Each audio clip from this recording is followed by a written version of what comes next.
Vamos lá, Lucas. Olá, pessoal. Bom, vamos fechar os olhos agora. E a todos que procurem relaxar, para entrar em contato com a espiritualidade, elevando nossos pensamentos a Deus, nosso Pai Criador, a Jesus, e entrando em contato com esses grandes espíritos, espíritos familiares, possamos estar em afinidade de propósitos, de ideal com eles, para, estudando a doutrina espírita, compreender mais sobre o universo, sobre a gênese, a criação, sobre nós mesmos, como espíritos, que aqui estamos para progredir e auxiliar no progresso do próximo.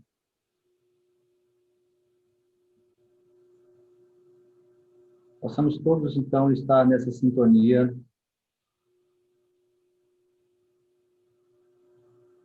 e aproveitar o estudo da noite de hoje. Que assim seja. Que assim seja. Que assim seja. Ok.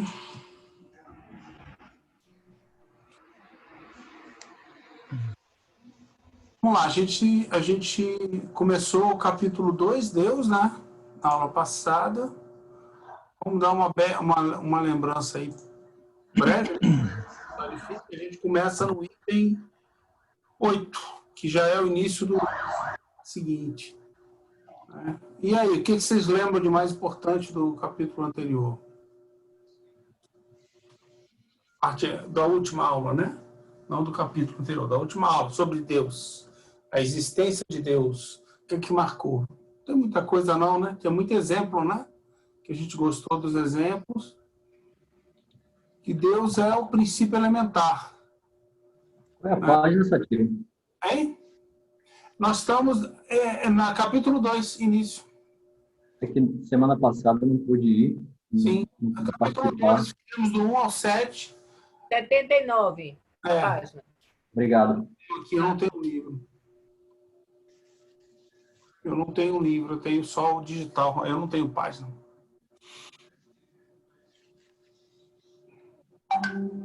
Então é que Deus é a causa primeira de todas as coisas. Desculpa, 79 é o começo do capítulo, né? Mas a gente já está em que número, Satiro? Acabamos no 7 e vamos começar o 8 hoje. Tá, então a gente parou na página 82, Lucas. Isso. É que a gente dá uma revisada rápida, lembra? Que coincidência, pessoal. Ontem eu estava participando do estudo do nosso curso preparatório para a mediunidade lá do nosso centro, também pelo Meeting, remotamente, e assim, eu não estava lá tão ativamente, porque eu estava fazendo aqueles slides, mas foi interessante que a gente tá estudando o Livro dos Espíritos e entrou justamente nas primeiras perguntas, que é Deus e tal e tal. E aí a gente pegou aquele livro de Paul Janet, aquela parte da Teodiceia, que está naquele vídeo também que Satiro colocou no grupo do Facebook, né? Só que eu ainda vou estudar, porque semana que vem que eu vou coordenar a reunião. Mas é muito interessante aquela abordagem de Paulo Henrique, né? Situando o Espiritismo naquele momento histórico onde parece que a concepção de Deus, né, com esses atributos que Kardec analisa, são realmente o máximo de uma tradição filosófica que vinha se construindo durante muito tempo e que termina desembocando no espiritualismo racional, e é confirmado pelos espíritos da codificação, né? Lembrando que a gente está falando aqui de metafísica, né?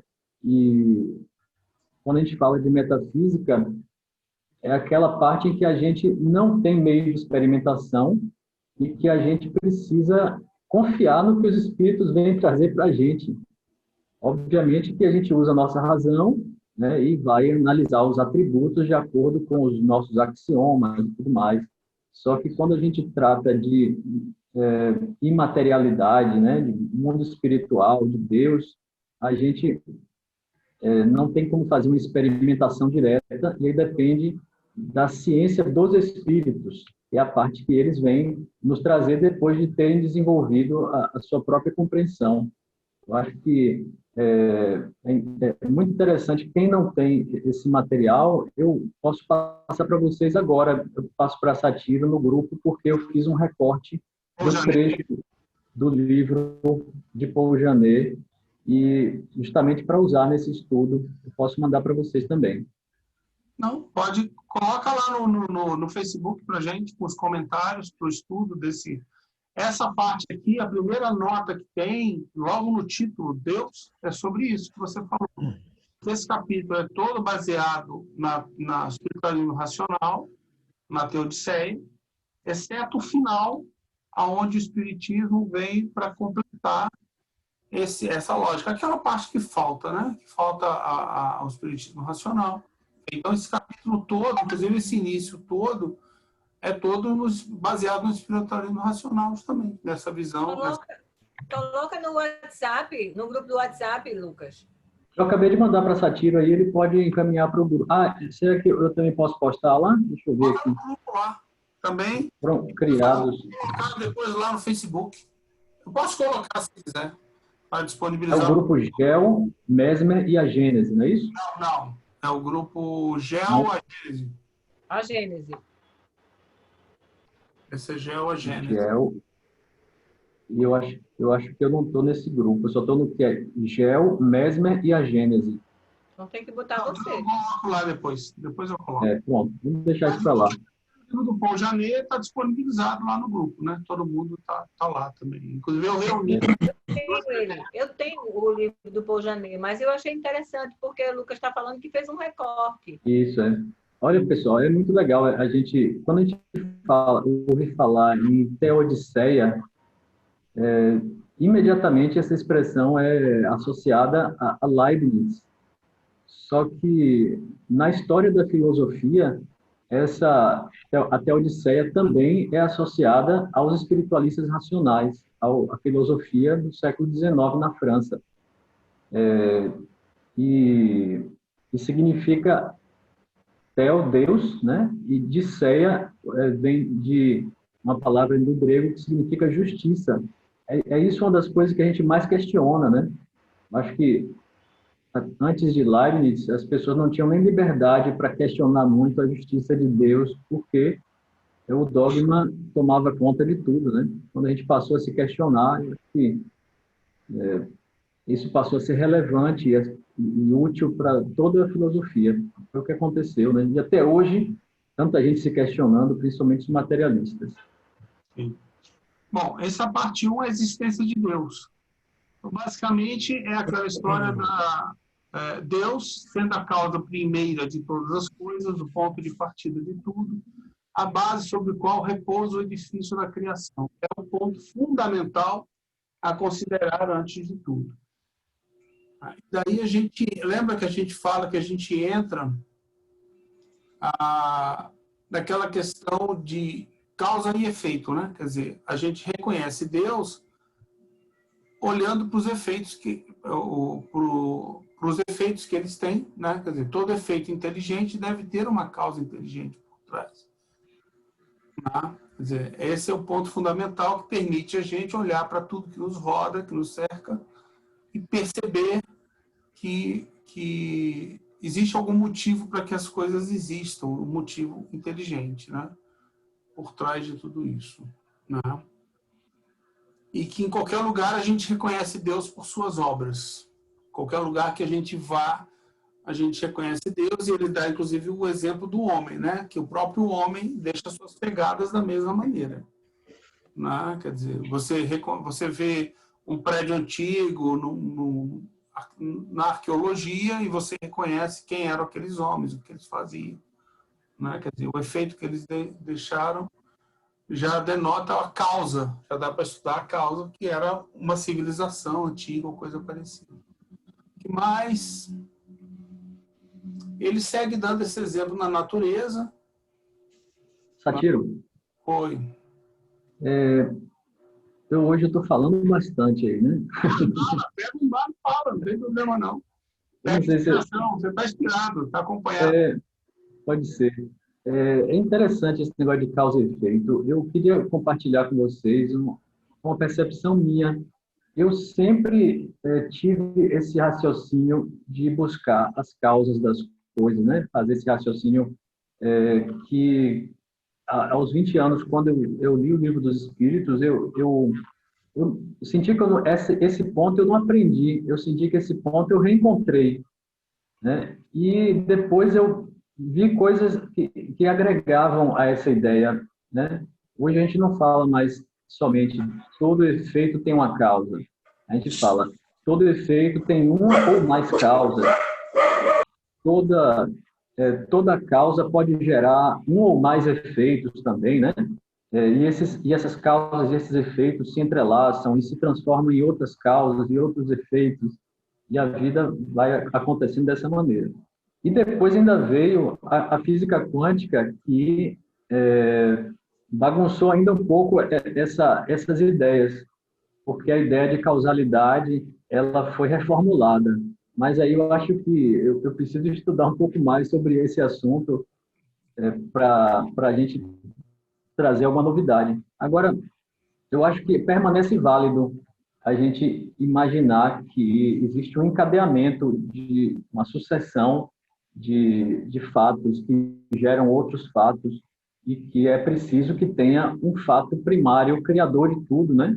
Mas que isso permanece absolutamente válido. E é isso que sustenta o raciocínio da filosofia espírita nesse ponto da teodiceia, né? Da busca das causas primárias. Isso mesmo.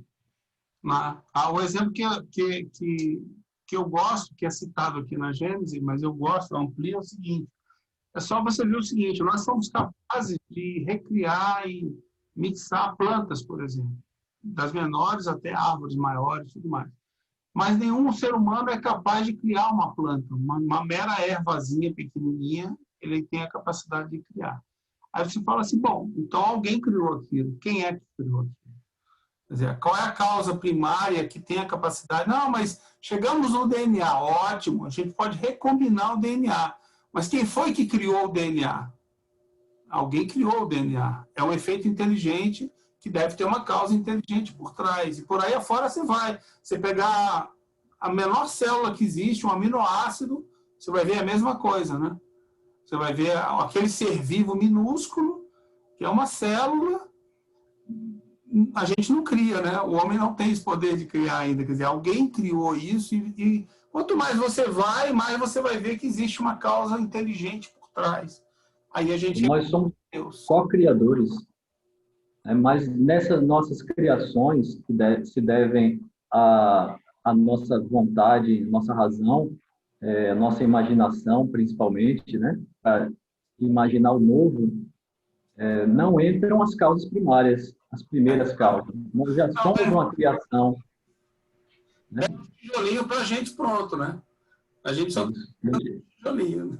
Forma aquilo que já existe. Isso mesmo. Basicamente é isso que a gente viu, eu acho, até o número 7. Né? Ele dá aquele exemplo do relógio, né? Fantástico esse exemplo. Fantástico. Olha, gente, Kardec é o rei das metáforas, é o rei das analogias. Essa aí o pessoal gostou bastante. A existência do relógio atesta a existência do relojoeiro. A engenhosidade do mecanismo atesta a inteligência e a sabedoria do relojoeiro. Eu acho que a utilização de metáfora ela é fabulosa para entendimento. Fantástico. E aí ele acaba nesse item com o mesmo acontece com o mecanismo do universo. Deus não se mostra, mas afirma-se por suas obras. Ou seja, Eu só queria falar é Deus pelas coisa obras. Né? em relação a essa questão que o Lucas estava falando, né? Que assim, eu até me interessei quando você deu a pausa da história da física quântica, que estava mudando isso, e eu não tenho esse conhecimento, e eu me interessei, né? Mas, assim, eu acho que no espiritismo há uma confusão. A gente se acostuma tanto com essa história de causa e efeito, na história de quando a gente está estudando Deus, que a gente sai colocando isso em tudo, né? E não tem na obra de Kardec causa e efeito, lei de causa e efeito, lei de ação e reação, não tem na obra de Kardec. E as pessoas usam isso como se fosse de Kardec. Eu já assisti palestrante espírita, já assisti aula onde as pessoas falam, é uma lei, tá? Kardec trouxe isso para a gente, não tem, não tem. Acho que a gente começa a interpretar dessa forma, né? Essa coisa bem binária, né? Se isso, então isso, se isso, então isso. Aí quando você faz essa reflexão de umas causas, outros efeitos, efeitos encadeados, né? que podem gerar outra coisa, que uma causa pode ter um efeito catalisador e gerar outros efeitos. Então, é isso. Né? E aí a gente traduz a lei de justiça, amor e caridade, que essa sim foi apresentada pelos espíritos superiores e Kardec nos trouxe na codificação, e a gente faz uma tradução de lei de causa e efeito. Não, lei de ação e reação é muito pobre. Isso Porque, veja, eu não sou da área de direito, né? Mas todo mundo sabe que lei é lei. Lei se cumpre. Ainda mais se for uma lei da natureza. Pois é, que é imutável, exatamente para propiciar o equilíbrio, a garantir o equilíbrio. Então, a gente sabe dos atenuantes que tem. Se você aprende alguma coisa, Deus não é um agiota que fica com aquela tua falha dentro de uma gaveta, e aí você você já aprendeu aquela coisa toda, aí daqui a pouco, não, mas tem essa dívida aqui, ó, você esqueceu de pagar a gente. Eu acho que é muito assim que as pessoas traduzem. Toda vez que eu ouço hoje essa lei, eu converso, lá vem a heteronomia pela frente. Quer dizer, é cobrança, tipo assim, olha, tá vendo? Você vai pagar, o que você fez agora, você vai pagar. Eles botam sempre nessa circunstância isso. Então, com certeza não vem de Kardec, não precisa nem pesquisar, que não vai achar nada em Kardec que remeta a isso. Agora, as pessoas pode ser que confundam, talvez, né? Quando fala de causa e efeito, mas aí é em cima do princípio primário, né? Embora eu vou ser sincero, eu conversei com muita gente, até quando eu não fui na sua palestra, eu fui na palestra de outra colega nossa, né? A Ângela Calegari, lá, colega da Genesia até, né? Lá em São João. Ela fez sobre Deus. E ela conversou muito comigo, entendeu? E ela já quase já extrapolar para esse lado. Aí eu passei para ela os nossos debates, que eu fiz somente no sábado, que a gente já tinha estudado, né? Joguei lá para ela, falei, dá uma lida nisso. Aí ela fez uma palestra bem legal, bem bacana. Assim, mas ela mesmo falou, olha, eu fiz uma palestra que eu nunca tinha feito na minha vida sobre Deus, entendeu? Assim, A gente vê muito, né, lei de causa e efeito, ação e reação, nas obras subsidiárias, né, nas obras sequenciais. E acho até que, assim, mas se não, você... Tem um livro de André Luiz que chama causa. Ação e reação. Ação e reação. Agora, assim, não estou falando isso para a gente ter preconceito com esse tipo de obra, mas entender que é uma forma de tradução, né, que é uma deturpação do modelo mental. A gente precisa ter essa questão, porque é repetitivo. Na maioria das obras tem isso. O que a gente tem que entender é que André Luiz era um espírito inferior como nós e ele tinha a percepção que ele tinha. Então, como até nesse vídeo que eu botei, Paulo explica bem. Tem gente que vive em colônia espiritual, tem gente que vive no monastério, tem gente que vive em qualquer lugar. Quer dizer, os espíritos se reúnem e criam aquele lugar juntos. Entendeu? E ficam lá enquanto eles quiserem, sem problema. Mas é uma Ele ilusão fica onde está o pensamento do dele. mundo espiritual, hein? Ele fica onde está o pensamento dele. Quando você está fazendo uma doutrinação, que você pergunta por que você entrou no meu quarto? O Espírito diz isso para você. Por que você entrou no meu quarto? Eu fechei de chave Exatamente. e você está Mas- junto dele. Né? Mas é justamente, entendeu? É muito lindo. Ou seja, ele complementa no 7 para a gente começar a fazer a parte seguinte, dizendo que a existência de Deus é um fato adquirido não somente pela revelação, como a gente viu no capítulo 1, né? Mas também pelas evidências materiais. Ou seja, existem evidências materiais no mundo da existência de Deus. Tá? Bom, então agora a gente começa aqui o 8. A gente combinou de cada um fazer um atributo, né? Cada um pegou aí. Eu vou dar uma lida, a gente comenta, depois fala dos atributos. Eu vou ficar com os da Silvia. Se o Lucas quiser os da Silvia, pode ficar à vontade. Vamos lá. 8, item 8, né? Da natureza divina. Não é dar ao homem sondar a natureza íntima de Deus. Temerário seria aquele que pretendesse levantar o véu que ao de nossos olhos. Falta-nos ainda o sentido que só se adquire pela completa purificação do espírito. Porém, não podendo penetrar em sua essência, mas tendo como premissa sua existência, podemos, pelo raciocínio, chegar ao conhecimento de seus atributos necessários. Porque, vendo que ele não pode absolutamente ser, deduzimos o que ele deve ser. Ok? Por dedução, a gente vai falar o que é Deus, sabendo o que ele não pode ser. Sem o conhecimento dos atributos de Deus, aqui tem uma nota, vamos dar uma olhada na nota, 45 no meu. Fala assim, na ciência filosófica, dedicada ao estudo de Deus, Teodiceia, os atributos de Deus eram os metafísicos. Foi o que o Lucas falou aqui no começo, né? Que excluíam as limitações que encontramos na criação. Composição, simplicidade, pluralidade, unidade, mudança, imutabilidade, sucessão, eternidade, localização, imensidade, limitação, perfeição. Os atributos morais, que transferem a Deus a condição absoluta das criaturas. Portanto, inteligência, justiça e bondade supremas ou infinitas. A explicação de Paul Janet demonstra o quanto os espiritualistas racionais estavam preparados para compreender o espiritismo. Se só existisse um universo físico, os atributos metafísicos seriam suficientes.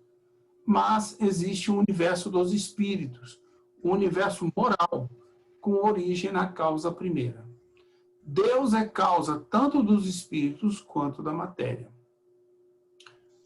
Há perfeita continuidade entre a filosofia espiritualista racional e a doutrina dos espíritos. Nota do editor. Ok? Então vamos voltar aqui. Sem o conhecimento dos atributos de Deus, seria impossível compreender a obra da criação.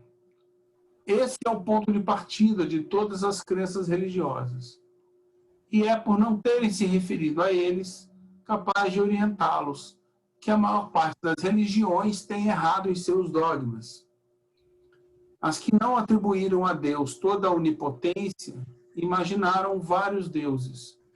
As que não lhe atribuem a soberana bondade, fazem deles um Deus ciumento, colérico, parcial e vingativo. Ok? Aí a gente tem alguns atributos aí para comentar. Seu Rony, conseguiu preparar o número 9? Para comentar com a gente aqui? Boa noite. Eu queria... Você pode ler e falar. Hein? Você pode ler e comentar, como já quiser. Tá bom.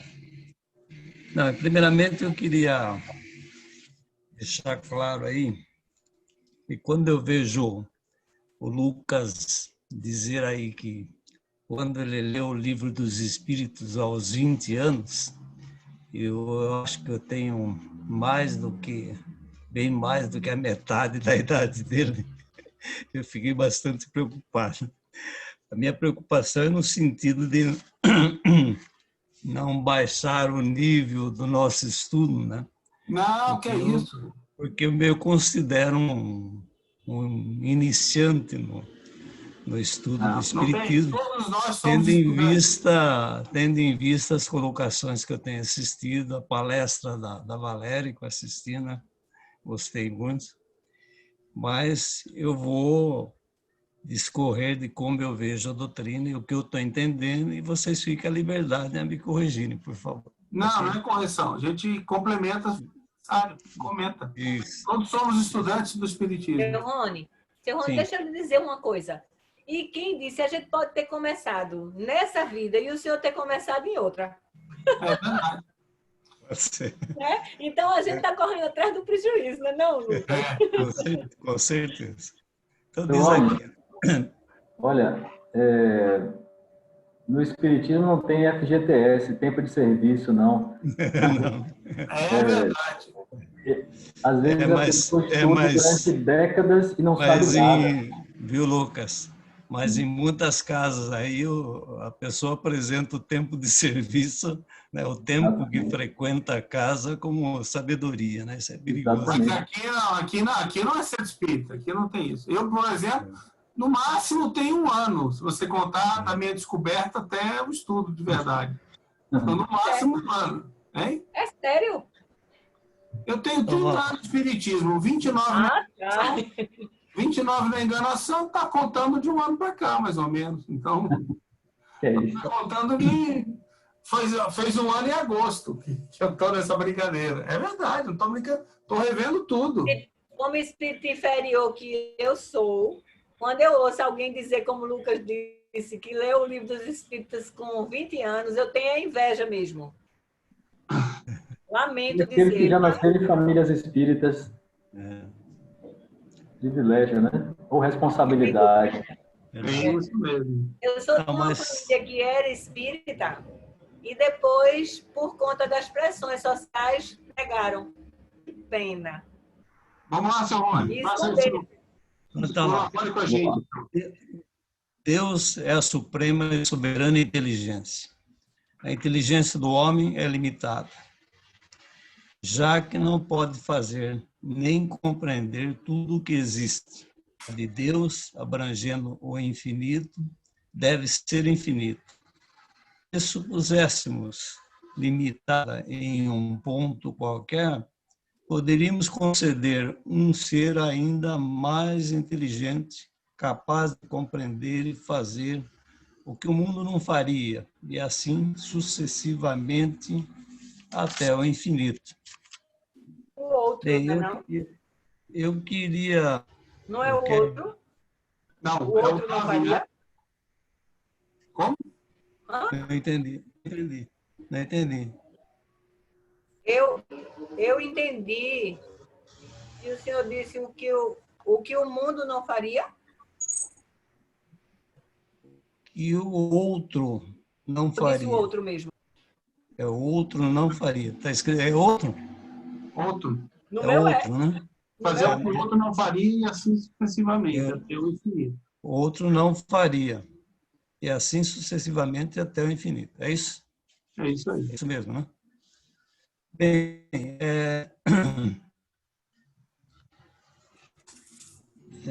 eu vejo assim o ser humano, eu vou dizer, talvez fuja até um pouco do tema, né?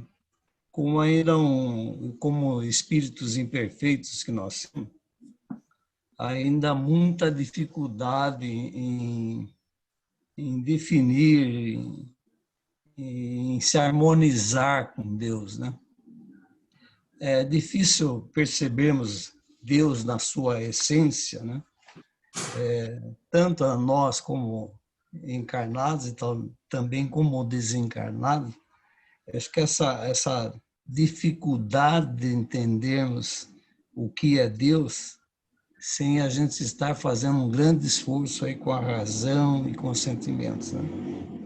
Parece muito mais tranquilo, né? Nos harmonizarmos, nós entendermos quem é Jesus, né? E talvez por ele ter se proposto a vir à Terra, deixar os seus ensinamentos, né? Com exemplos práticos, né? E por nós termos em outras encarnações, esse contato, né? A gente sinta mais facilidade, né? Em entender e aceitar os ensinamentos de Jesus. Se bem que até hoje não aprendemos ainda, né? A praticá-los. E é interessante porque eu tenho uma formação católica, né? E estou no espiritismo há talvez 15 anos, né? Muito pouco tempo, né? E hoje eu vejo o quanto de condicionamento, né? Quanto de aprendizagem heterônoma eu tenho dentro de mim. E tenho alguma dificuldade ainda, né? E me assusto porque, frequentando os centros, num determinado momento, alguém diz, não, quando o trabalho aparece, como agora eu não me lembro bem, é porque o trabalhador está pronto, qualquer coisa assim. De Quando o repente, trabalhador está pronto, o trabalho aparece. isso. E de repente a gente se vê orientando os grupos, tentando, né? E de repente eu também me vejo participando num grupo com esse nível e fico muito preocupado, né? Com essas tarefas que me passaram assim, né? Mas aí, então, assim, diz aí, Deus é a inteligência suprema, porque não encontramos resposta para esclarecer como tudo é perfeito, né? Sincronizado, harmonioso, e no mundo, e nós somos incapazes, né? de qualquer forma de chegar a se aproximar a essa realidade, essa sincronia, né? Então, essa incapacidade, na medida que nós somos incapazes de acompanhar, de definir tudo isso aí, a gente acaba vendo que realmente existe uma inteligência muito, muito superior à que nós temos. A gente se vê muito limitado. Essa inteligência é soberana, né? Constatamos também que a nossa inteligência, sendo limitada, e a gente constata que pelo raciocínio lógico, né, que nós fazemos, que desde aquele minúsculo inseto ao grão de areia, né, o que mais? A tudo existente no universo, né, e até agora foi permitido conhecer, segue harmoniosamente um ciclo, um curso, com uma disciplina, né, que é uma razão da existência que leva a gente a crer que realmente, né, existe um poder divino muito grande e, por consequência, a existência de Deus, né? Não sei se o que eu estou falando está fugindo, mas é o que eu estou falando, o que eu penso e o que eu sei, né? Como todo efeito tem uma causa, e aí estamos aquém do poder de explicar a continuidade, né, dessa causa, muitos fenômenos que acontecem, nós ainda não conseguimos identificar, explicar como, porquê, né? Vai levando a gente a crer que realmente Deus está nisso tudo aí, né? E Deus está ocupando tudo, né? Está radiando essa energia, está inundando o universo aí com seus fluidos, conforme o texto aí que você passou, que se lendo, né? E então a gente vai concluindo que realmente essa inteligência é suprema, né?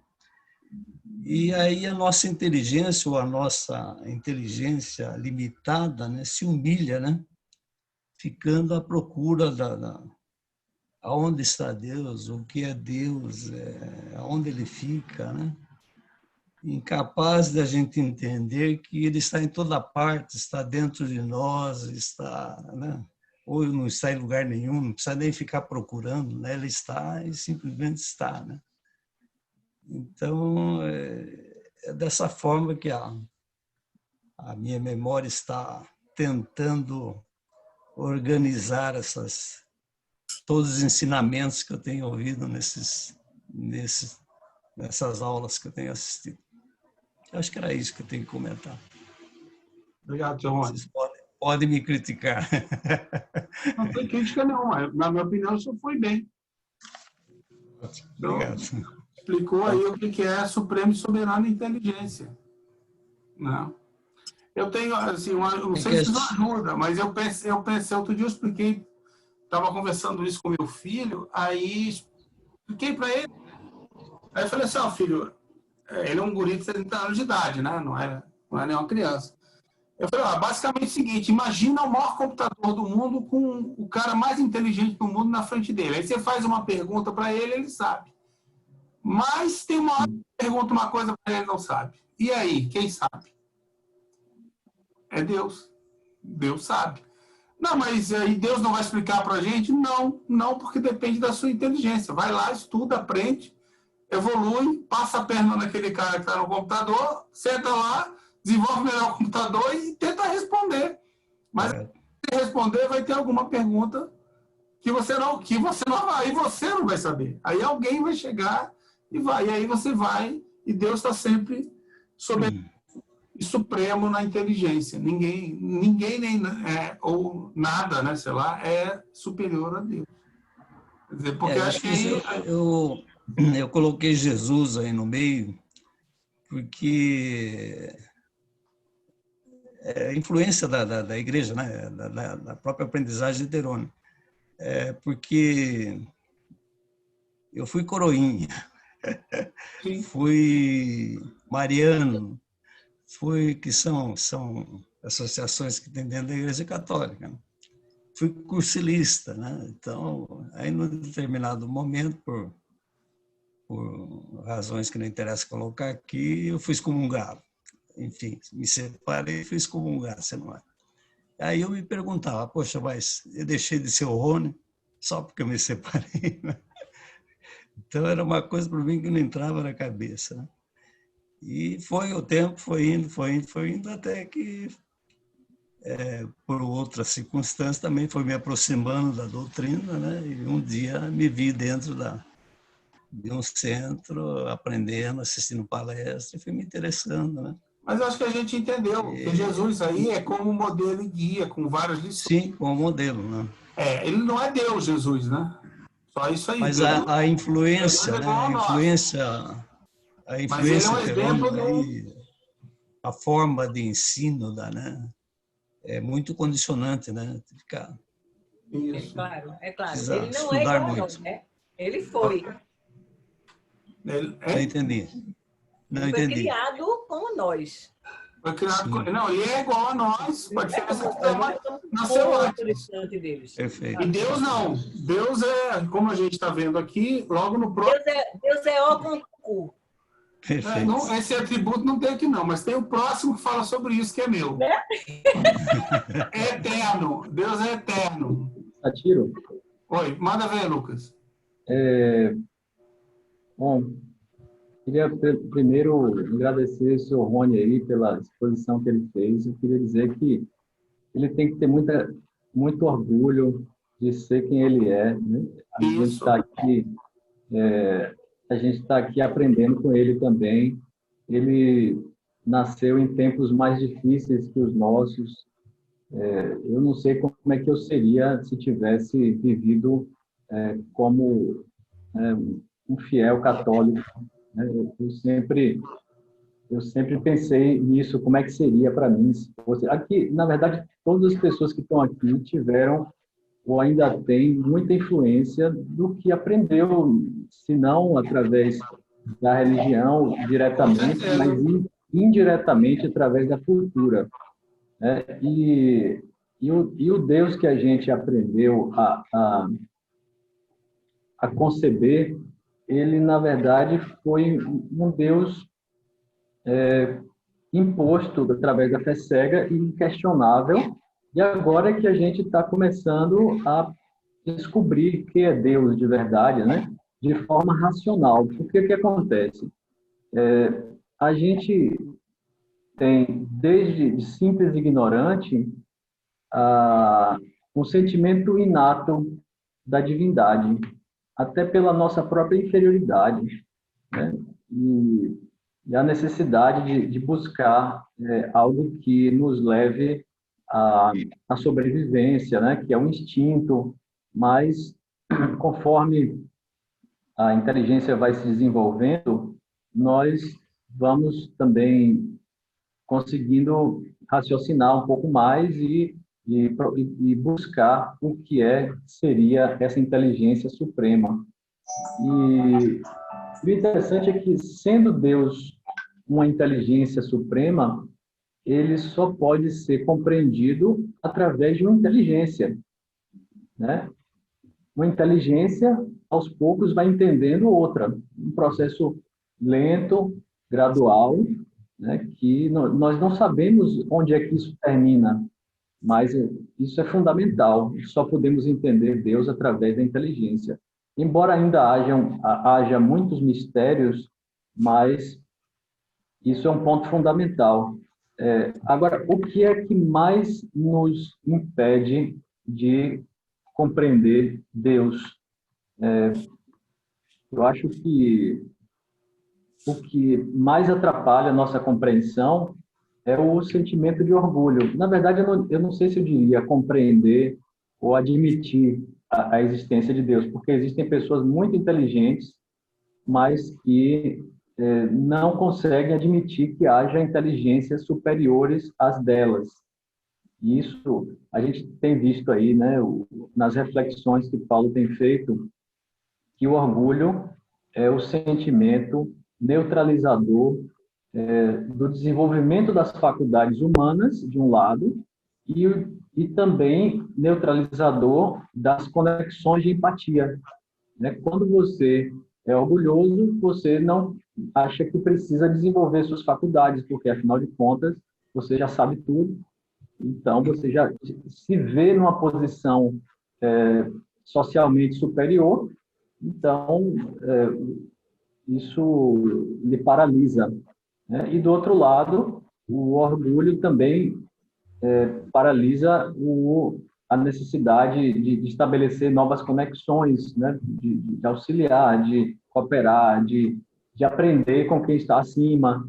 Então, é através do orgulho que as pessoas têm maior dificuldade de compreender essa soberana inteligência.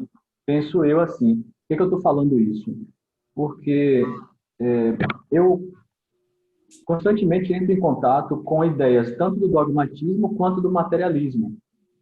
Quando a gente vai conversar sobre esse assunto no centro, é interessante, Kardec já começa com o que é Deus, né? Ele nem dá espaço para as pessoas que não acreditam. Nessa época, ser ateu era quase escandaloso, mas o materialismo hoje virou um padrão, né? Virou a regra.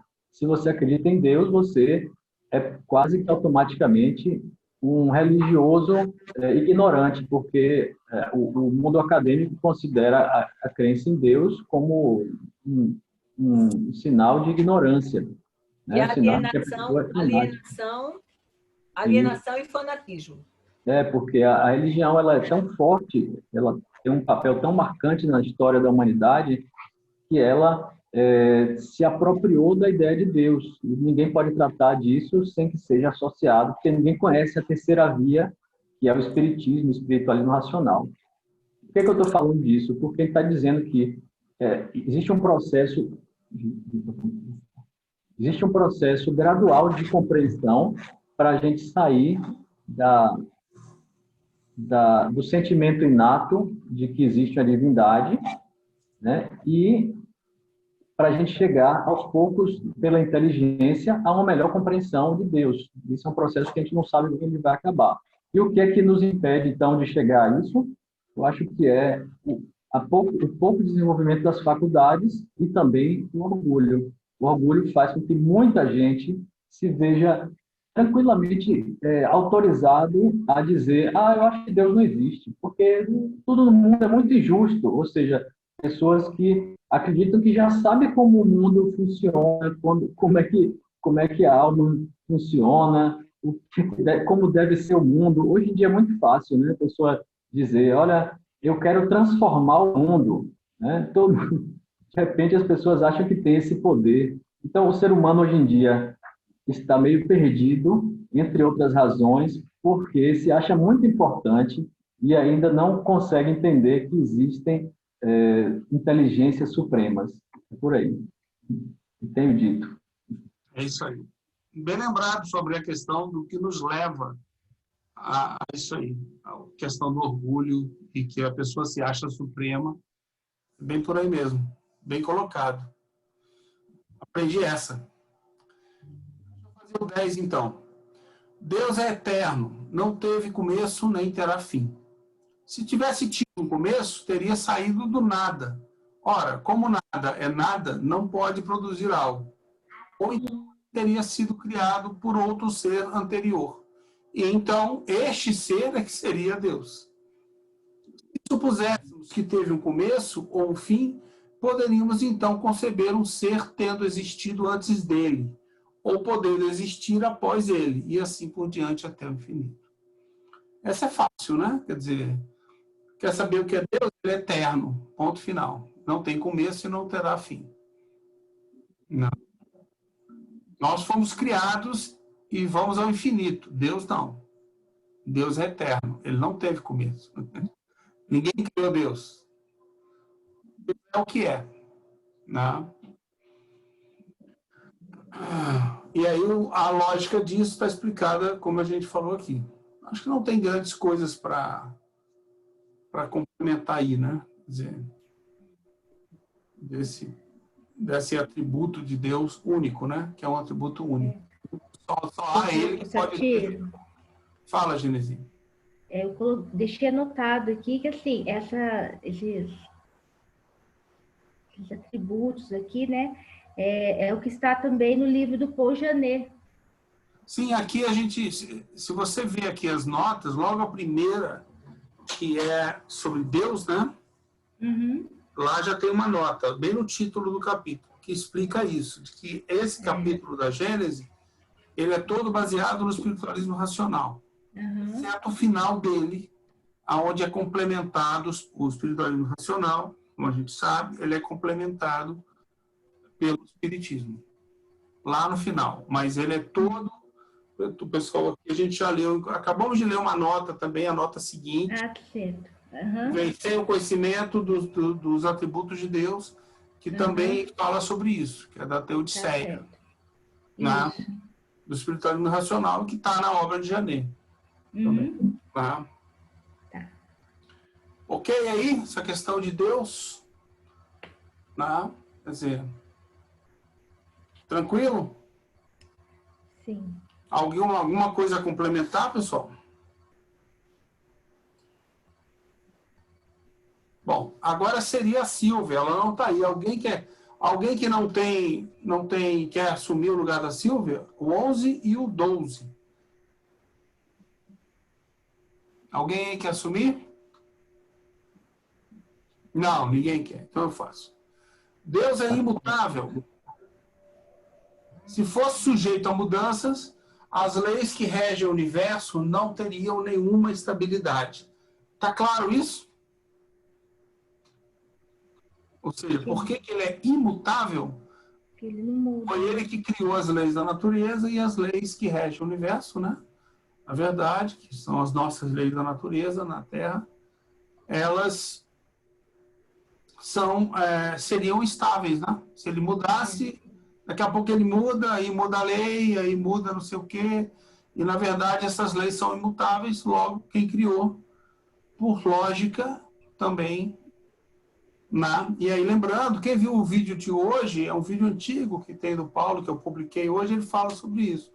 Que já se provou que mesmo em planetas distantes da Terra, as leis são exatamente as mesmas. A ciência já provou isso. As leis daqueles planetas não são diferentes. Não existe nenhuma lei nova e nenhuma lei diferente. Não. Quer dizer, isso está sendo provado pela ciência. Não. Em cima disso daí. Tá? Daí a gente vai para o 12. Eu gosto desse. Deus é imaterial. Sua natureza difere de tudo que chamamos de matéria. De outro modo, não seria imutável, pois estaria sujeito às transformações da matéria. Essa parte do Deus é imaterial tem a ver com aquilo que está lá no Paul Janena, no Espírito Nacional, e que o Lucas comentou aqui antes, a metafísica. As leis sobre qual o mundo material, o mundo espiritual é regido, nós não conhecemos essas leis. Entendeu? Mas Deus está, no mínimo, junto ou acima dessas leis. Aí, né? Então, Deus não é material, ele é imaterial. Se ele fosse material, ele estaria limitado pelas leis que a gente vive aqui na matéria. E ele não é limitado por essas leis. Ele abrange todas as leis, inclusive as do mundo espiritual, que nos limitam aqui no mundo material. Né?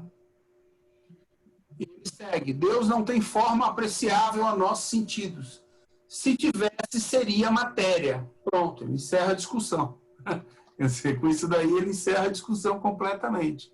E aí ele vai direto ao ponto, né? Dizemos, a mão de Deus, o olho de Deus, a boca de Deus, porque o homem, só conhecendo a si próprio, toma-se como termo de comparação para tudo que não compreende. São ridículas essas imagens que representam Deus sobre a figura de um ancião de longas barbas, coberto por um manto. Elas têm o inconveniente de rebaixar o ser supremo às mesquinhas proporções da humanidade. Daí, atribuir-lhe as paixões humanas e fazerem dele um Deus colérico e ciumento. É só um passo. Está claro isso, né? Quer dizer, não há porquê e não faz menor sentido em reduzir Deus a um ser humano ou semelhante a nós. Né? Deus, somos a semelhança de Deus, é isso? É isso aí? Tem certeza que a gente é a semelhança de Deus? Cuidado, né? Aí. Então, assim, ele não tem forma material. Né? E logo não pode ser percebido de forma alguma. Ele é algo... O Satiro, Fala. eu lembrei agora de uma passagem de uma obra de Antero de Quental, em que um homem pergunta... Hã? Quem foi Antero de Quental? Que é o nome de uma praça lá no Leblon, que eu conheço muito. Acho que foi um poeta português. Ah, um poeta português, tá aí, eu não sabia. Aí ele falou assim, o homem elevando o olhar para o céu pergunta, Deus, por que nos criastes? Né? Diante de tanto sofrimento, ele vai e pergunta isso. E aí Deus de lá de cima olha para lá para baixo e diz, humanos, por que nos criaste? Então, o ser humano está sempre criando deuses, né? E dizem uma frase que é uma frase supostamente atribuída a Voltaire, que é: eu acredito no Deus que criou os homens e não no Deus que os homens criaram. Mas me parece que essa frase não é dele. E os seres humanos estão constantemente criando Deus com base nas suas próprias referências. Então, esse raciocínio é uma tentativa de evitar tudo isso. É de dizer que o Deus é exatamente o contrário do que é o humano, que é da natureza, né, que é limitado. Não, é algo O raciocínio está naquela nota de rodapé. Para de tentar, né? Para de tentar desenhar ele, por exemplo, né? Não dá, não vai dar para desenhar ele de forma... Eu queria dizer, meu amigo, que eu me sinto absolutamente pequeno, sabe? Eu não consigo simplesmente conceber o que seria essa imutabilidade, essa imaterialidade. Eu não consigo imaginar como haveria a criação do universo, o que teria antes dele? Não tem como imaginar nada antes de Deus. Então, ele criou a si próprio. Por isso que dizem que ele é a concausa. Ele criou a si próprio. Mas isso não entra também em nosso pensamento, porque a gente sempre imagina do ponto de do nosso vista pensamento. Você está buscando da uma causa. temporalidade linear. É que você está procurando uma causa em Deus, e Deus não tem causa eterna. Mas, conforme nós vamos nos afastando da materialidade através do nosso intelecto e de nossa moral, nós vamos nos desmaterializando também como espíritos. Nós conseguimos, aos poucos, compreender o que é a realidade espiritual. Inclusive, conversando com Paulo, ele me explicou o que, dentro da física atual, pode explicar o mundo espiritual, né? E isso seria através de partículas chamadas táquions, né? Que são partículas hipotéticas imaginadas através de determinados cálculos da teoria da relatividade, né? Esses táquions, eles seriam partículas com velocidade superior à da luz, né? E aí o fluido cósmico ele abrangeria um universo de partículas mais lentas do que a luz, chamadas bráquions, e outras mais rápidas do que a luz, onde quanto mais desaceleradas, menos força, menos energia, menos materialidade essas partículas têm. Então, aquilo me abriu bastante os horizontes, porque quanto mais a gente estuda, a gente vai vendo que existem mais alternativas. Como disse Platão, olha a alegoria interessante que falou Platão. O nosso conhecimento é como uma esfera que vai aumentando cada vez mais. E quanto mais ela aumenta, mais ela tem pontos de contato com o desconhecido, que é o que está fora. Então, é por isso que a gente, quanto mais aprende, mais a gente pode entrar em contato com o que não sabe. E é por isso que Sócrates disse aquilo. Então, é um processo natural, e quanto mais a gente constata que não sabe, é porque a gente está aprendendo mais. E quanto mais a gente aprende também, mais a gente ganha uma convicção de que um dia a gente vai conseguir aprender ou compreender a natureza de Deus, né? E como se dá todo esse processo aí. Se a gente não conseguir chegar lá, pelo menos a gente vai chegar o mais próximo possível. Isso é muito bom. Isso porque dentro do espiritismo, a gente precisa ter a noção de infinito.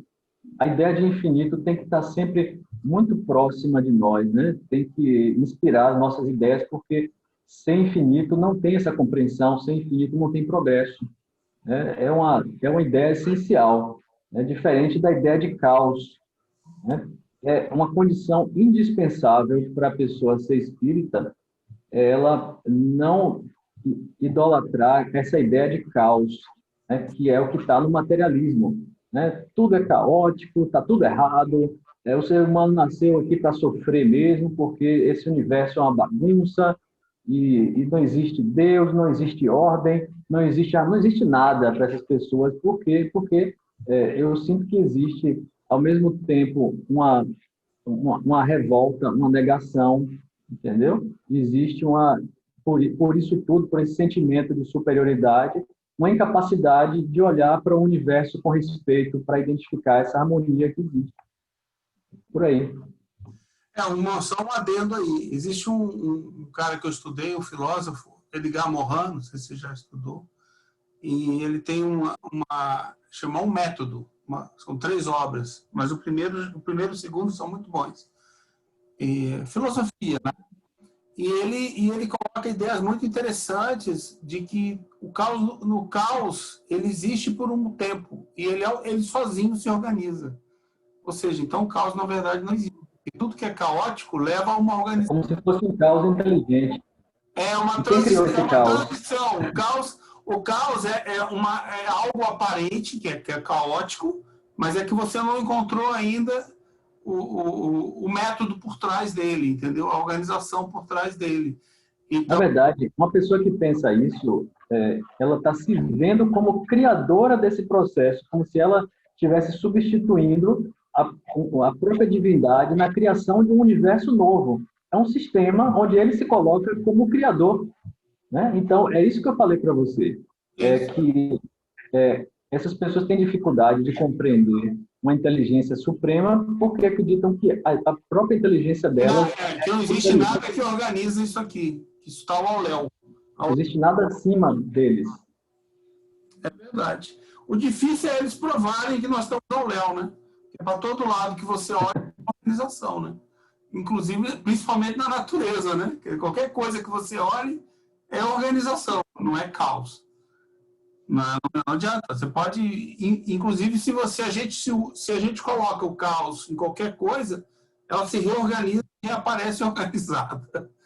Da mesma forma antiga ou de forma nova. Aí você se lasca, né? Quer dizer, você... Ok. Roberto, o 13 é contigo, né? Pode fazer pra gente? Oi, Silvia. Oi, pessoal, tudo bem? Tudo bem? Vou ficar ouvindo aqui, que eu cheguei atrasada, vou pular na janela e ficar aqui escutando. Não, Participa para essa chegada. Participa. Vamos lá. É 13, né? 13, o Deus onipotente, não é isso? Isso. Bom, vou ler. Se não tivesse o supremo poder, poderíamos conceber um ente mais poderoso e assim por diante, até que se encontrasse um ser cujo poder nenhum outro pudesse ultrapassar. Este, então, seria Deus. Como não teria feito todas as coisas, aquilo que não tivesse feito seria obra de outro Deus. Essa ideia aqui é aquela da unicidade, né? Deus, até esse prefixo oni aí que indica tudo, né? Então ele tem toda a potência, tem todo o poder, todo o controle, né? E aquela ideia de que se não há uma unicidade, de que se não há um ser que detém todo o controle de modo a tornar, aí volta aquela ideia contrária à teoria do caos, que é a teoria da harmonia, do equilíbrio, né? Então, se não há um ser único que detenha todo esse poder, e aí tem todos os outros atributos que vão classificá-lo como Deus, né? Que pelo seu poder mantém tudo em ordem, tudo em harmonia, tudo em equilíbrio. Então, se nós concebermos que há possibilidade de existir um outro ser, tal como Deus, né, que nós conhecemos, mas que detém uma parte de um poder, por exemplo, então a gente não pode atribuir essa classificação de onipotente a Deus, porque haveria um ser de alguma forma comparável a Deus que detivesse um determinado poder, uma determinada posição que Deus, né, que nós conhecemos, não alcançaria. Não seria ele a causa, né? Não seria. Então, aí já não há unicidade. Não há unicidade, não há onipotência, né? Então, por isso que fica muito, para mim fica muito claro aqui esse sentido de que não é possível dividir o poder. Então, se por acaso o poder é dividido, ainda que num atributo ou em outro, Deus deixaria de ter a onipotência, deixaria de ter o controle sobre tudo, né? Não seria o todo-poderoso, né, como dizem, né? Então, fica claro que não há essa possibilidade, né? Então, e aí todos os outros atributos, né? Desde a suprema soberana inteligência, imutabilidade, imaterialidade. Depois vai entrar no próximo, né, que é o soberanamente justo e bom, né? Então não há os seus preferidos, né? Todos somos iguais, né? Aí disseram, feitos à imagem e semelhança de Deus, talvez não semelhança física, mas no sentido de todos sermos irmãos e para Deus todos sermos iguais, né? Não há o privilégio, né, do escolhido, daquele que recebe algo a mais do que os outros, né, não recebam. Essa ideia acho que é bem interessante. Não dá para imaginar um outro Deus, né? o que acontecia, talvez, lá no passado, é que havia o Deus Deus do raio, Deus da chuva, Deus... Porque eram características que o homem daquela ocasião atribuía a determinado poder que para ele era superior, né? Que ele não conseguia repetir, né? Não conseguia fazer, então ele achava que havia um Deus específico para aquela modalidade, né? Mas nós entendemos que existe, que é até mais lógico isso, porque imagine vários deuses brigando entre si, né? Pela hegemonia, né, digamos, né, do universo. A gente vai pegar na mitologia grega, a gente vê, né, essa guerra que há, né, entre os deuses, né? Até Zeus assumir, passou na mão de outro, do pai dele, né, que tinha até medo de perder o poder, né? E então a gente vê que tem essa divisão, e depois lá no Olimpo os deuses entre si sempre eles absorviam as características humanas, né? Da inveja, do ciúme, da ira. Então eles eram se representavam dessa forma, né? Então a gente concebe que não é possível isso num contexto mais de uma consciência mais evoluída, né? Não há esse critério de achar que exista para cada modalidade, para cada tipo de força da natureza, um Deus. E sim, um Deus somente que tem todo esse controle. Acho que é por aí, né? Acho que não tem muito... A gente vai ficar falando e acho que está bem claro essa ideia da onipotência, né? O poder de tudo. Então não há mais o que discutir, né? Vocês não Gente, sentiram posso só falta? completar com um pedacinho do que Leon Denis falou? Vocês sabem que eu não aguento ficar calada, né, gente? Vocês me desculpem. Fala, pode falar. Que é estudo. Aquela pessoa que chega assim, no final ainda quer falar. Naquele pedaço, naquele textinho que eu mandei lá no WhatsApp, ele fala que depois da morte, que Deus existe, não podemos duvidar, isso depois dele lançar as ideias, né? E finaliza dessa forma: ele é infinitamente justo e bom, é sua essência, sua solicitude se estende a tudo. Então, quando você diz que uma inteligência suprema estende a solicitude a tudo, não tem como não concluir que ele é soberanamente justo e bom, porque o tratamento dele é expansivo a todas as criaturas, né, em todos os estágios evolutivos. E isso aí derruba até um pouquinho, né, a ideia da queda, a gente ser criado perfeito e a gente perder alguns atributos, alguns sofrerem mais do que outros.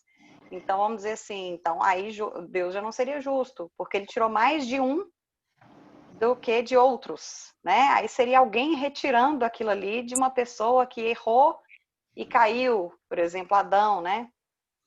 E assim vem a ideia também do dogma, de que a gente se sofre nesta vida, é porque nós erramos, é porque nós caímos, é porque nós merecemos, é porque Deus está castigando. Isso aí é totalmente equivocado.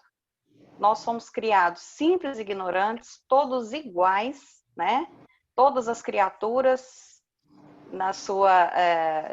vão passando pelo seu estágio evolutivo, recebendo essa solicitude de Deus. Então, por isso, ele nos ama a todos, né? Ele sente seu amor, sua solicitude, sua bondade. O que é solicitude? Hã? O que é solicitude? Solicitude? Ele está, vamos dizer assim, disponível para todos nós, acessível, disponível. Bom, esse aí não é bem um atributo de Deus, e você está no atributo da Valéria, ela vai ficar zangada com você, que é o próximo. Eu? Soberanamente justo. Nós estamos ainda no Deus onipotente. Vou até tirar meu áudio aqui, ó, tirei. Não, eu vou ficar agradecida. Eu queria até dizer uma coisa assim, qualquer coisa que a gente fale com relação a castigo, punição, desdiz, invalida o atributo de bondade de Deus. Sim. Qualquer um. É isso mesmo. Bom, Tatiana, fala, Lucas.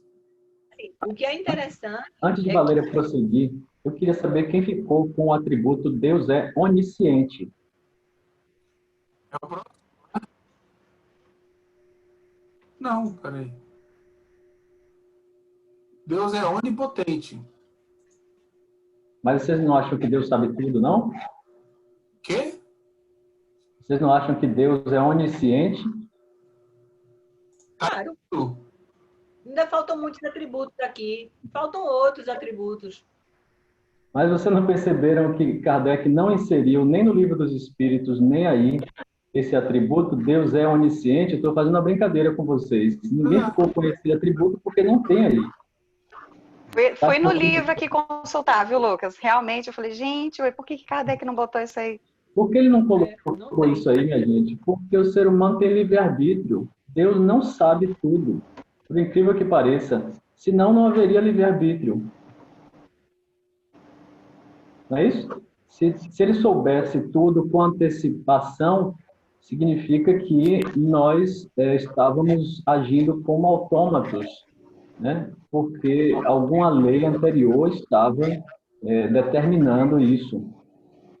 E, pelo contrário, nós temos uma liberdade real, não somos fantoches, marionetes. A nossa liberdade, realmente, ela é efetiva.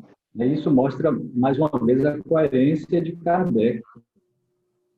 Então, se Deus fosse onisciente, então não teria livre-arbítrio, e vice-versa. Só uma provocação, uma brincadeira com vocês aí. Tem uma brincadeira mesmo, porque eu vou te dizer, se minha mãe era onisciente. Eu diria que o chinelo da minha avó era onisciente, entendeu? Não é? Porque, O chinelo da minha avó era onisciente. O fato dessa intuição maior, da sabedoria, sabe como é que é? Que, assim, de chegar às vezes, tá eu e minha irmã brigando, e foi ela, eu sei quem é você.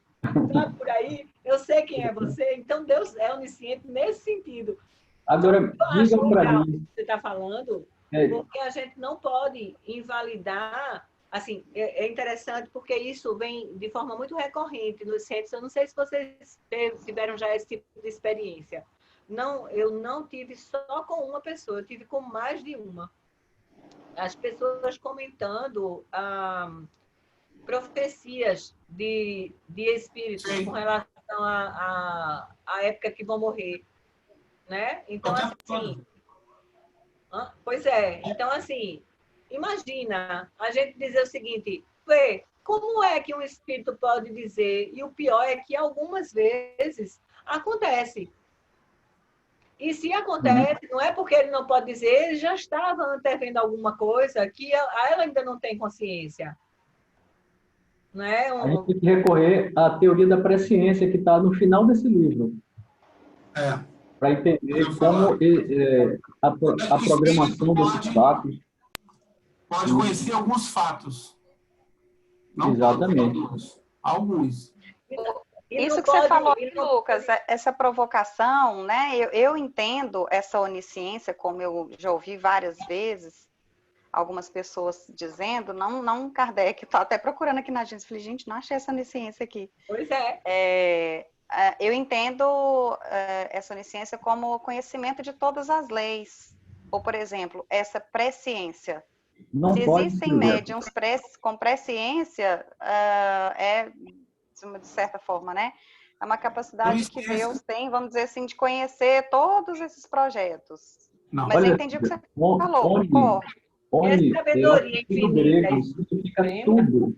Oni ou omni, né? Vem do grego, significa tudo. Então, não seria o caso de saber uma coisa ou saber todas as leis. Então, nesse particular aí, eu acho que Kardec e os espíritos, mais uma vez, acertaram. Eu acho que é porque isso choca a gente, porque a gente sempre ouviu falar isso. A gente sempre, eu acho que é da própria cultura religiosa, né? A gente já ouviu em algum lugar. E aí ficou em nossa cabeça. Quando eu fui procurar... Eu estudei as religiões. Se eu lembro bem, isso vem do hinduísmo. Eu já estudei todas as religiões lá no centro, a gente estudou. E lá na base do hinduísmo existia essa história que a gente tem na religião católica, na igreja católica, né? Veio trazida lá do hinduísmo, lá de trás, dessa história de que existia, que os deuses saberiam o que aconteceria com cada um de nós. Se você olhar no hinduísmo de hoje em dia na Índia, você vai encontrar exatamente a mesma coisa que a gente tem no catolicismo, entendeu? Só que lá é mais anterior, né? Que é esse negócio de Deus está vendo tudo que você está fazendo, hein?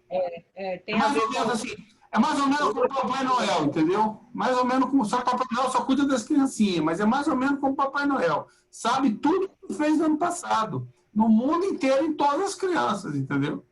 Quer dizer, é isso aí. Mas Deus é maior porque ele pega os adultos também, entendeu? Papai Noel está abaixo de Deus. Papai Noel está aqui, Deus está aqui em cima, entendeu?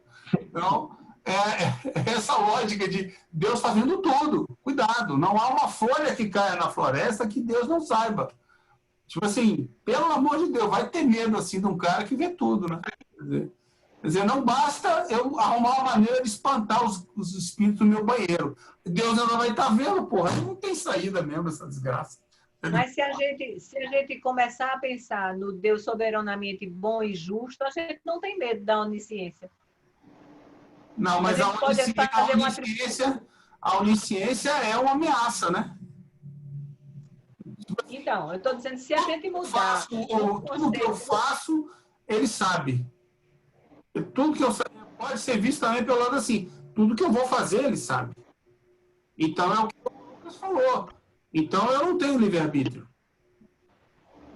Entendeu? Ele está fazendo com que eu. Ele tem o poder de fazer com que eu. Por isso que Kardec. Isso é uma discussão mais profunda, porque até quando Kardec fala, por exemplo, da ampliação da ciência no sentido de tomar conhecimento, ele faz uma metáfora com relação ao homem que está embaixo de uma montanha e em cima de uma montanha, não é? Então, mesmo se a gente fizer uma associação a uma onisciência no sentido de sabedoria, porque ele tem como antecipar, isso não significa que ele tem controle do resultado. Não, a palavra... Valéria, você está enrolando. A palavra onisciência significa que ele sabe tudo. Não, você está limitando o conceito. A palavra onisciência significa que ele sabe tudo. Inclusive o que está por vir. Uma inteligência suprema. Aí, como é que você... Uma sabedoria infinita. Não, pois é, mas é isso que eu estou dizendo. No Espiritismo não existe ninguém que sabe isso. Kardec disse o quê? Que nós temos livre-arbítrio. Ele não tem como saber o que eu vou decidir fazer daqui a um minuto.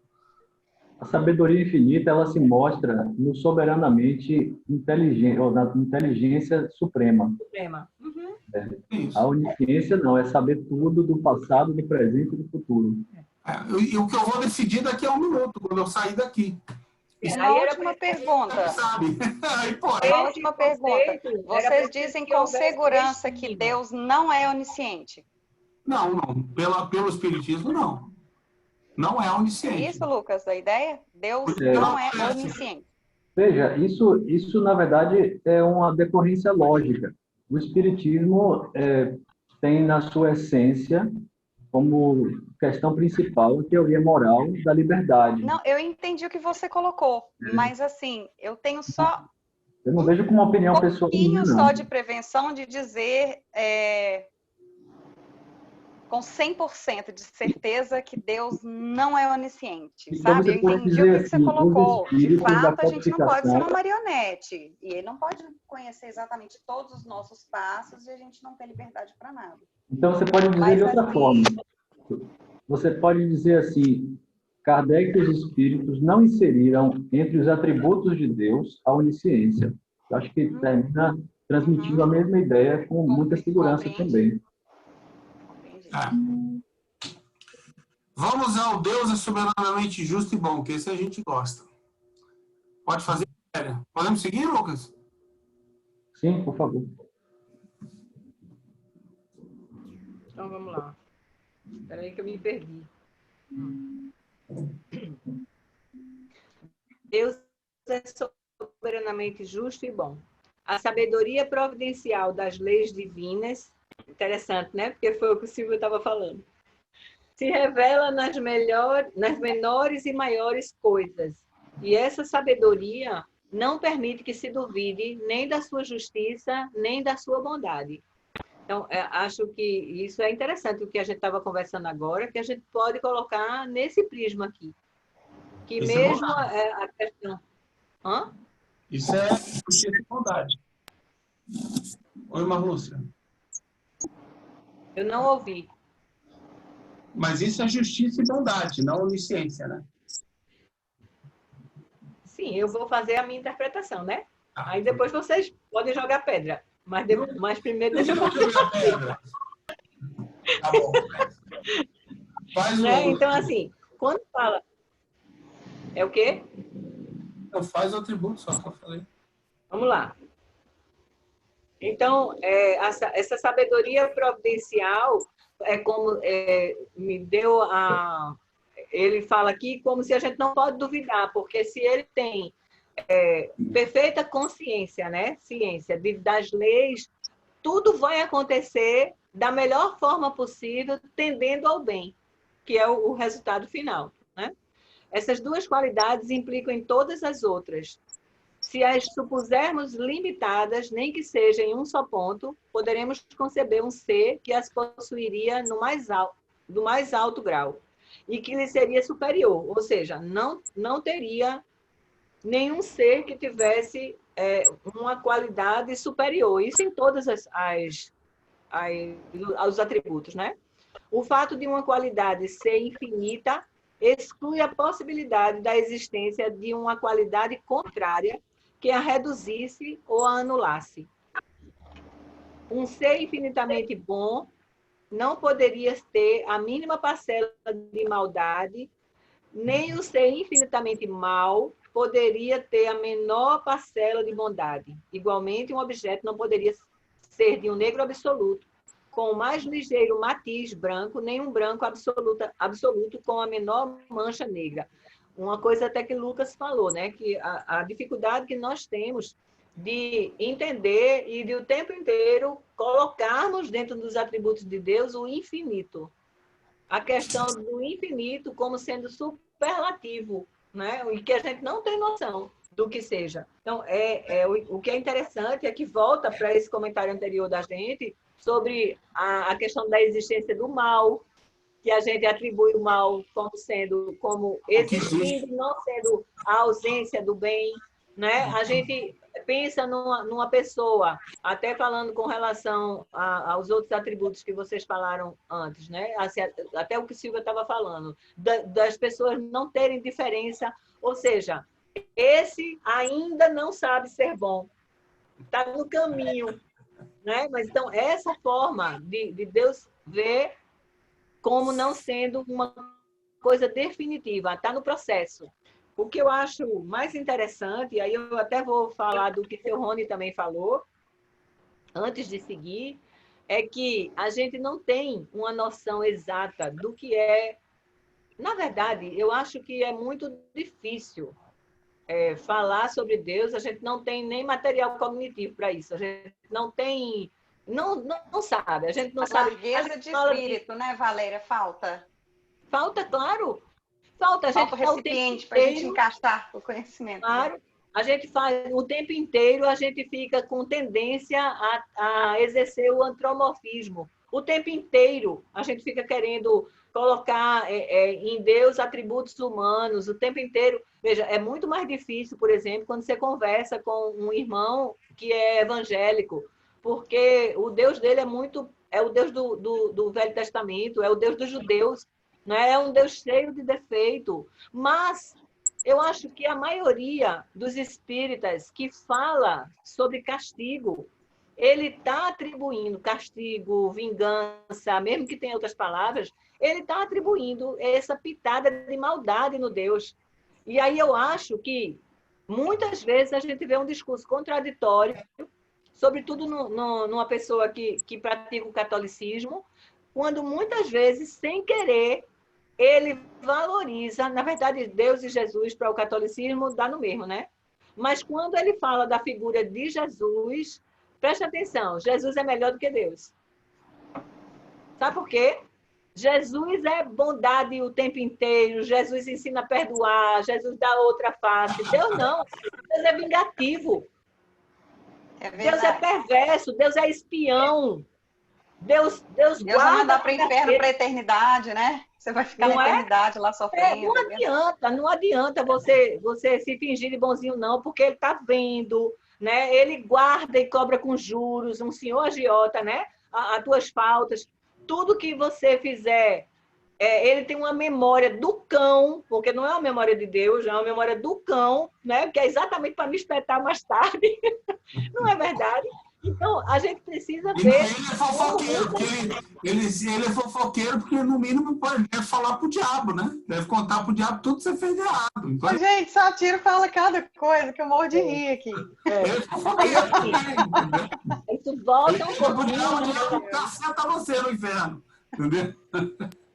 Isso Mas o que volta. acontece essa confusão, Valéria, é que o que dizem, e é o que acontece na pedagogia de antigamente, é que a punição ela é dada por amor para corrigir e para que a pessoa volte a ser Você tem submissa que a Deus, agradecer mas a dado por punição. amor.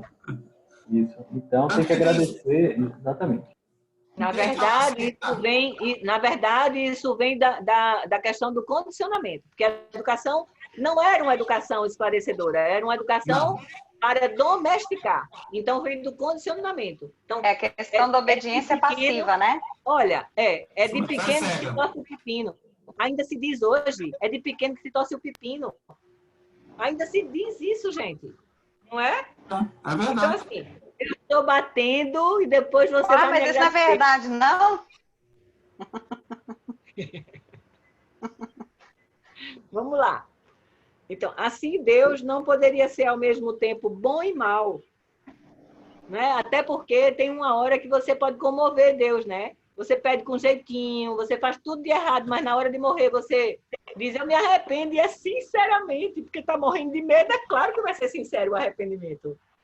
Porque quando a gente está culpado, a gente se arrepende profundamente, mas se voltasse no tempo, a gente faz tudo igual. Quando você faz isso, Deus se comove e esquece uma ou duas coisas que você fez. Então Safou alguma coisa aí. Ele vai dizer o seguinte, não, veja, você tem o resto da eternidade para pagar. Vamos lá. Porque então, não possuindo nenhuma nem outra dessas qualidades, no supremo grau, não seria Deus. Todas as coisas estariam submetidas ao seu capricho e não haveria estabilidade para nada. Ou seja, a gente estaria submetido ao humor de Deus, ao capricho de Deus. Né? Na verdade, ó, se você quiser olhar na prática, um excelente exemplo disso é o que aconteceu na época medieval, com a Igreja Católica. Aqueles caprichos todos que tinham todos os clérigos, papa, todo mundo tinha. Porque eles interpretavam ao bel prazer dele. Aí tinha o mais bonzinho, o mais malzinho, e mudava de opinião, gostava de uma pessoa, era mais bonzinho com ela. Você conceberia Deus dessa maneira. Mas assim, eu acho que tem a conveniência humana, né, do domínio, que aí volto também a falar dos exemplos domésticos. Quando muitas vezes você faz alguma coisa e a mãe diz assim, eu não vou fazer nada, mas deixa seu pai chegar, né? Então, aquela coisa de Deus, depois, né? Aqui não tem desse negócio não, viu, Valéria? Aqui não tem espera pai chegar, não. Então, mas você é de uma era mais moderna, meus pais não. Então, vamos lá. Portanto, é porque Satiro estava falando da história das religiões, né, da era medieval e tudo mais, e a forma como as pessoas foram passando a imagem de Deus era para isso mesmo, para ter controle, né? Porque uma população com medo, ela é manipulável, né? Se você começa a mostrar que Deus está vendo, que Deus vai castigar, que Ele não perdoa nada, olha para isso, como é que pode? Deus não perdoa nada. Como é que pode? E como é que Ele é bom? Aí vem Jesus e diz o seguinte, ó, Deus está errado. Tem que perdoar. Mas ele não perdoa, não. Volta, Valéria. Volta para o tema. Portanto, ele só poderia ser infinitamente bom ou mal. E se fosse infinitamente mal, não faria nada de bom. Ora, como suas obras testemunham sua sabedoria, sua bondade e solicitude, é preciso concluir que, não podendo ser ao mesmo tempo bom e mal, sem deixar de ser Deus, ele deve ser infinitamente bom. A soberana Resolvido. bondade... Oi? Resolvido o problema. Ele é infinitamente bom. A soberana bondade, e aí a palavra soberana, né, que a gente precisa prestar atenção, implica em soberana justiça, porque ele não é bonzinho. Essa bondade aí é a compreensão que a justiça vai acontecer como um equilíbrio, porque não podem ser punidas as pessoas que erram, que estão tentando aprender, né? Até um pai humano é melhor do que quando a gente define Deus assim. Porque um pai humano não castiga um filho pequenininho se ele ainda não sabe, né? Mas quando a gente aprende que Deus castiga, sim, castiga antes da gente aprender. Olha. Bom, porque se agisse injustamente ou com parcialidade, em uma só circunstância ou com relação a uma só de suas criaturas, ele não seria soberanamente justo e, por consequência, não seria soberanamente bom. Ok.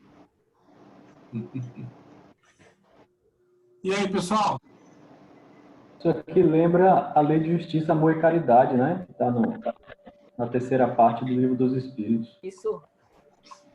Mas o que eu achei interessante foi do primeiro parágrafo, a associação que Kardec faz entre a sabedoria providencial e a bondade como uma consequência da sabedoria. Porque é o que acontece conosco, né? Primeiro a gente desenvolve a razão para depois desenvolver a moral, para a gente compreender o que é o mais adequado, o que vai ser bom para nós e para a coletividade.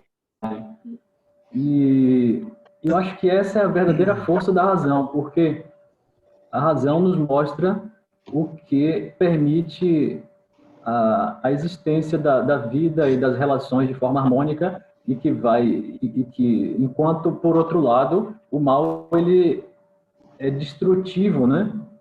Então parece que talvez Kardec tenha feito essa associação e que é inevitável que o desenvolvimento da inteligência, né, leve ao desenvolvimento da bondade, né? Então, por isso que ele começa lá em cima com a inteligência suprema e chega aí depois com a justiça. Embora ele esteja aplicando uma expressão que aparentemente tem relação apenas com a moral humana, mas é uma forma que a gente precisa utilizar, porque é a nossa linguagem para compreender aquilo que é justo realmente, o que é adequado para todos nós. E se não fosse assim, o universo seria realmente um caos. E as leis estáveis estão mostrando o contrário, né? E o desenvolvimento da nossa inteligência também. Então, eu acho que é muito simples isso aí. Só terminando rapidamente aqui, eu queria deixar para a gente uma, como é que o Lucas disse, uma provocação, né? Estudo se vira uma letra morta. Esse atributo de Deus é o atributo assim que eu acho que a gente deveria mais elaborar internamente, porque no acolhimento é o mais importante. Eu já ouvi mais de uma vez alguma pessoa que perdeu um parente, que desencarnou, né? Alguma situação difícil, e a pessoa diz assim: por que Deus fez isso comigo? Quem nunca ouviu? Eu já ouvi. Porque Deus me castigou, se Ele é bom, né? Então, assim, eu acho que é uma coisa que a gente deve elaborar dentro da gente, porque esse acolhimento, esse atendimento fraterno, ele não acontece só no centro, a gente sabe disso. E, às vezes, a gente plantando uma pequena sementinha, a gente pode ajudar uma família, uma vida, que seja, né? Eu acho que esse, para mim, é um dos maiores exemplos que a gente pode ajudar com a palavra, mas, assim, de uma forma muito contundente. Quando a pessoa começa a se desligar de Deus por um sofrimento, assim, extremo, e, de repente, chega alguém e consegue plantar uma semente boa. Olha, Deus não te castigou. Isso é impossível, porque Ele ama a todos. né? Às vezes, nem assim, se a gente começar a pregar para a pessoa está num sofrimento extremo, ela está numa miséria emocional extrema, assim, de tristeza, que, né, não vai adiantar a gente ficar pregando. Mas eu acho legal a gente elaborar isso, porque isso já me aconteceu, acho que deve ter acontecido com outras pessoas aqui, e vai acontecer de novo, né? Então, vamos botar isso em prática. Mas eu quero ouvir o seu Rony falar. Vamos continuar isso tudo, que eu quero ouvir o seu Rony falar. Você perdeu. O seu Rony abriu hoje. Oh, meu Deus. O primeiro atributo foi dele. Oh. Ô, Silvia, eu queria só falar uma coisa em relação a isso que você falou, porque assim, a gente tem que ter muito cuidado com a resposta com relação a isso, quando alguém diz isso. Porque o argumento de que Deus é bom e justo nesse momento mostra que quem é errado é ela, e portanto ela está recebendo o castigo. Sabe? Então a gente precisa ter cuidado com relação aos argumentos que a gente vai trabalhar quando uma pessoa diz isso. E daí o exercício, né, Valéria, a gente precisa elaborar.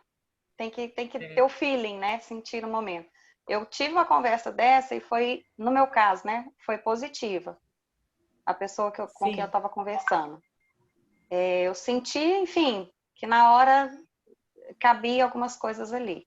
Não preguei nem nada. Foi só o que me ocorreu, né, na cabeça. Mas, enfim, é um exercício, uma proposta, né? Eu deixo aí para todos nós. Muito bem colocado, viu, Silvia? Eu acho que isso é ainda fruto desse processo histórico que nós vivemos, em que, primeiro, a religião disse que Deus fazia tudo, e ao ponto de as pessoas, dentro do catolicismo principalmente, menos no protestantismo, as pessoas acreditavam que Deus era responsável por tudo. Se a coisa boa aconteceu, foi Deus. Se a coisa ruim aconteceu, foi Deus também, punindo, recompensando. E aí, quando a coisa ruim acontece, o raciocínio limitado da... Oi? Deus sabe tudo, então ele sabia que ia acontecer e não impediu. Tudo se deve a Deus, né? Então, isso termina se devendo a um raciocínio limitado que, por esse excesso do passado, leva à descrença, o que é muito grave. Só que, como disse os espíritos, a Kardec, disseram os espíritos, a fé é algo que se constrói, né? E um dos processos de construção da fé, principalmente nos tempos em que nós vivemos, é através do raciocínio, a fé raciocinada. É através desse raciocínio que nós chegamos a tudo isso que nós estamos conversando aqui, para dar uma confiança maior, né, para dar essa certeza. E a falta da fé, ela faz sofrer imediatamente, não por punição, mas pela imperfeição que nós produzimos dentro de nós mesmos, por duas coisas: a falta de confiança e, por outro lado, o próprio orgulho, né? Por não querer buscar, por não querer compreender melhor o que seria essa divindade, por achar que já sabe, né? Mas isso é complicado quando a pessoa está passando por um sofrimento muito grande. E só quando se tranquiliza é possível, né, levar essas reflexões, né? Mas é um processo natural que muita gente está passando agora, nessa época de depressões e suicídios, né? Inclusive, estamos no mês de Setembro Amarelo. É interessante falar disso. O mundo se encontra doente moralmente, mentalmente, porque não se aceita mais a religião e não se encontrou nada ainda para colocar no lugar. As pessoas não procuram o espiritismo, ou quando procuram, não têm a paciência de estudar, de aprender e se desenvolver.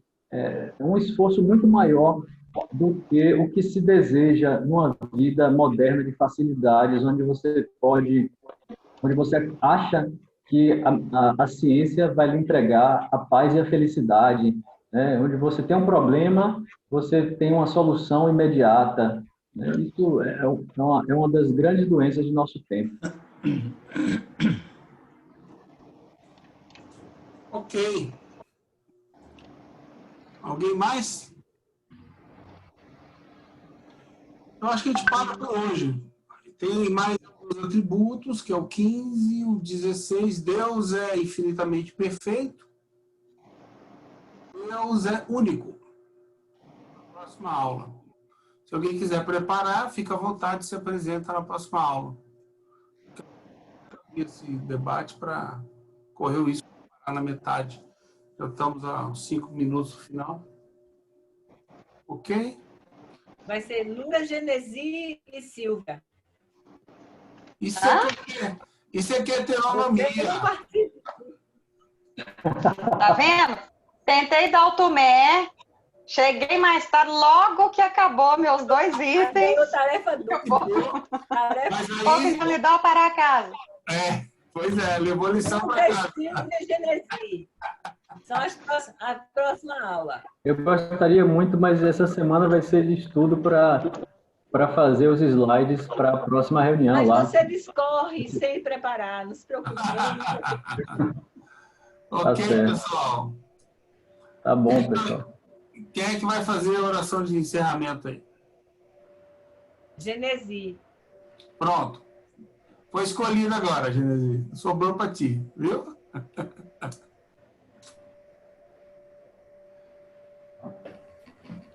Obrigado. Eu que agradeço, Satiro. Bom, só temos a agradecer nesse momento de reflexões, né, de estudo, de conversa, né, e de união entre nós, porque nós somos cada um de uma partezinha aí do Brasil, e mesmo assim podemos trocar as ideias, né, e que essas ideias, como a Silvia colocou bem aí no final, que a gente consiga trazer para o nosso dia a dia, né? Que a gente consiga fazer algum tipo de transformação interior, né? E que durante a semana a gente possa se intuir nos estudos, né?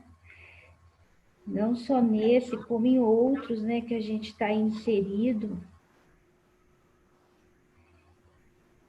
E que na próxima semana possamos estar aqui novamente, né? Com boas energias, né? E com boas palavras, né? Porque a gente, tudo junto, a gente aprende muito, né? E que a espiritualidade amiga possa sempre estar conosco, também nos intuindo, né? E nos fortalecendo. Obrigada, gente. Obrigado. Que seja. Sim, gente.